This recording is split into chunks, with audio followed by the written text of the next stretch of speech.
નમસ્કાર દોસ્તો, હું છું doctor Vatsal Mehta, alpha gastro and liver care અમદાવાદથી તમારો પેટનો ડૉક્ટર.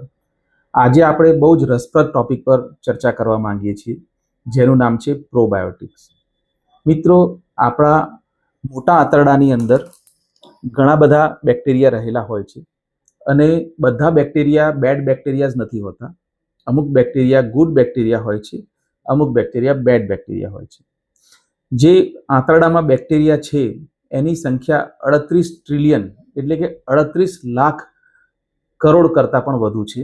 આપણી બોડીમાં નોર્મલ જે કોષ છે એની સંખ્યા 30 લાખ કરોડ છે. એટલે કે આપણી બોડીમાં આપણા સેલ્સ કરતાં પણ વધારે આ બેક્ટેરિયા રહેલા છે. તો આ બેક્ટેરિયા વિશે આપણે વધારે ઇન્ફોર્મેશન મેળવવી જોઈએ. દોસ્તો, આ પ્રોબાયોટિક એક પ્રકારના બેક્ટેરિયા છે કે જે આપણા આંતરડાની અંદર ગુડ બેક્ટેરિયાઝને વધારે છે. ગુડ બેક્ટેરિયાઝ વધવાના કારણે બોડીની હેલ્થ સુધરે છે, રોગ પ્રતિકારક શક્તિ ઇમ્પ્રૂવ થાય છે અને જે રોગ કરનારા બેક્ટેરિયા છે એનો ગ્રોથ અટકી જાય છે અને આના લીધે પોઝિટિવ હેલ્થ બેનિફિટ આપણને મળે છે.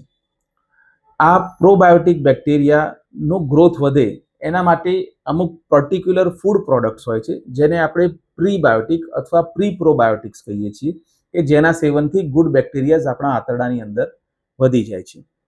દોસ્તો, જ્યારે બી આ પ્રોબાયોટિક ગુડ બેક્ટેરિયાઝ આપણી બોડીમાં વધતું હોય છે ત્યારે આપણી ઓવરઓલ હેલ્થ સારી રહે છે, મેન્ટલ અને ફિઝિકલ ફિટનેસ ઇમ્પ્રૂવ થાય છે, ફેટી લીવર અથવા ઇન્ફ્લેમેટરી બોવેલ ડિઝીઝ, આઈબીએસ કે નોર્મલ ડાયરિયા જેવા ડિઝીઝ સામે આપણને રક્ષણ મળે છે. શું તંદુરસ્ત વ્યક્તિ પ્રોબાયોટિક લઈ શકે? હા મિત્રો, તંદુરસ્ત વ્યક્તિ બી પોતાના પાચન તંત્રને સ્વસ્થ રાખવા માટે પ્રોબાયોટિક્સનું સેવન કરી શકે છે. આ પ્રોબાયોટિક્સ જો નેચરલી અકરિંગ સોર્સમાંથી આવતા હોય તો એ સૌથી સારું હોય છે.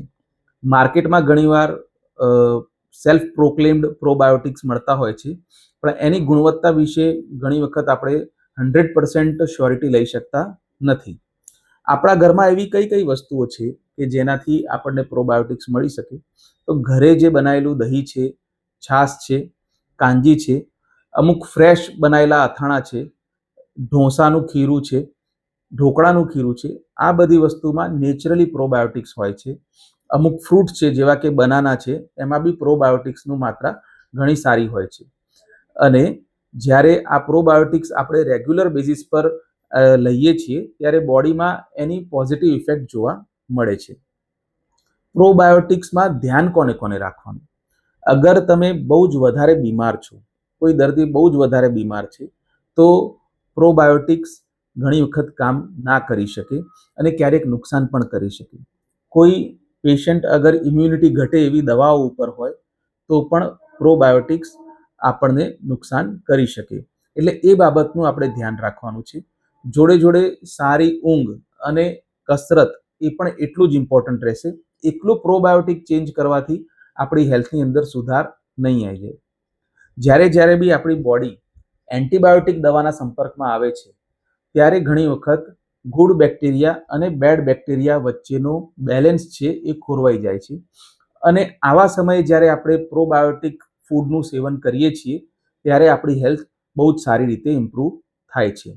એટલે મિત્રો, હું તમને એ સમજાવવા માંગુ છું કે ઘરે મળતા ફૂડમાં પ્રી પ્રોબાયોટિક અને પ્રોબાયોટિક આપણને મળી રહે છે અને એનાથી આપણી હેલ્થ સારી રહે છે. Thank you.